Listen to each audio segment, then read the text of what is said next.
At Capitol Hill, where tonight the House Speaker Mike Johnson is defiant as pressure against him increases. I am not resigning, and it is, in my view, an absurd notion that someone would bring a vacate motion, and we are simply here trying to do our jobs. It is not helpful to the cause. It is not helpful to the country. He's talking about resigning there because a second Republican congressman, this time Thomas Massie, has called for the speaker to resign and is supporting the measure to oust him. Now, after Johnson announced separate aid bills for Ukraine, Israel, and Taiwan. Joining us now is the head of the House Freedom Caucus, the congressman from the state of Virginia, Bob Good. Congressman Good, thanks for being back with us here on the Hill. Appreciate your time as always, sir. Thomas Massie calling for the House Speaker to resign, member of his own party. Is Massie right? Well, I've only heard two members speaking to that effect, and you know who the two of those are. I'm focused on trying to get the best outcome this week. I had a productive meeting, I hope, with the Speaker today.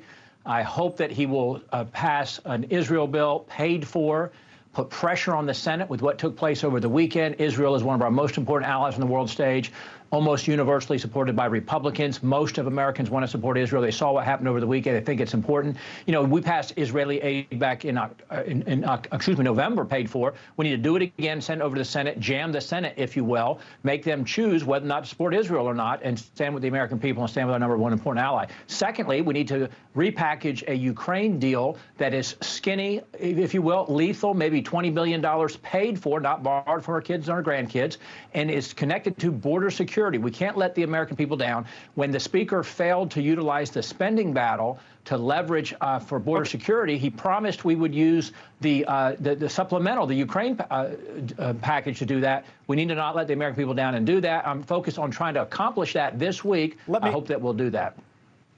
I hear you. And as we know, there are these individual bills. Do you have a red line for the House Speaker, Congressman, that if something does happen or doesn't happen, that's it for you? Well, I never said that a year ago with the previous speaker, and I don't say that now. I'm not cavalier about it. I'm not threatening about it. I'm not flippant about it. I'm not, trying to discuss that openly in public. I didn't before, but obviously I had reached a line when someone else filed the motion to vacate. I had no reason to defend the current speaker, or the previous speaker, I should say. And so I'm not initiating a motion to vacate. I think we ought to do the best we can for the American people between now and November. And then after November, we'll have a contest for leadership in the new Congress. So you mentioned Ukraine. There is the possibility, and we're starting to hear it from Democrats, sir, that say if Mike Johnson's job is threatened based on a Ukraine package, that Democrats would jump in to help him if there is a motion to vacate, which is the mechanism to have a vote on his job. For example, here's what Jared Moskowitz, a Democrat from Florida, said. He said, "My position hasn't changed. Massie wants the world to burn. I won't stand by and watch. I have a bucket of water." If Democrats come to his side, come to Mike Johnson's side, do you take issue with that?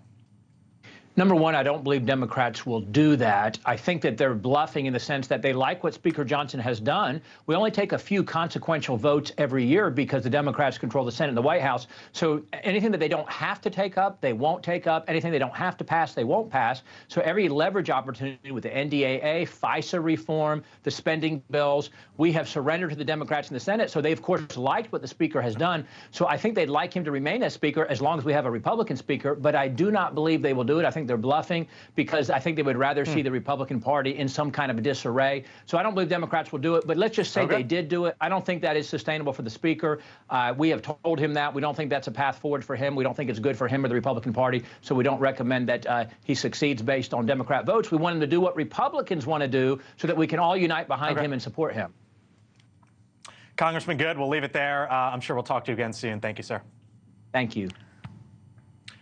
Thank you for watching, and make sure you go to joinnn.com to find NewsNation on your television provider. And don't forget to click the red subscribe button below to get more of NewsNation's fact-driven, unbiased coverage.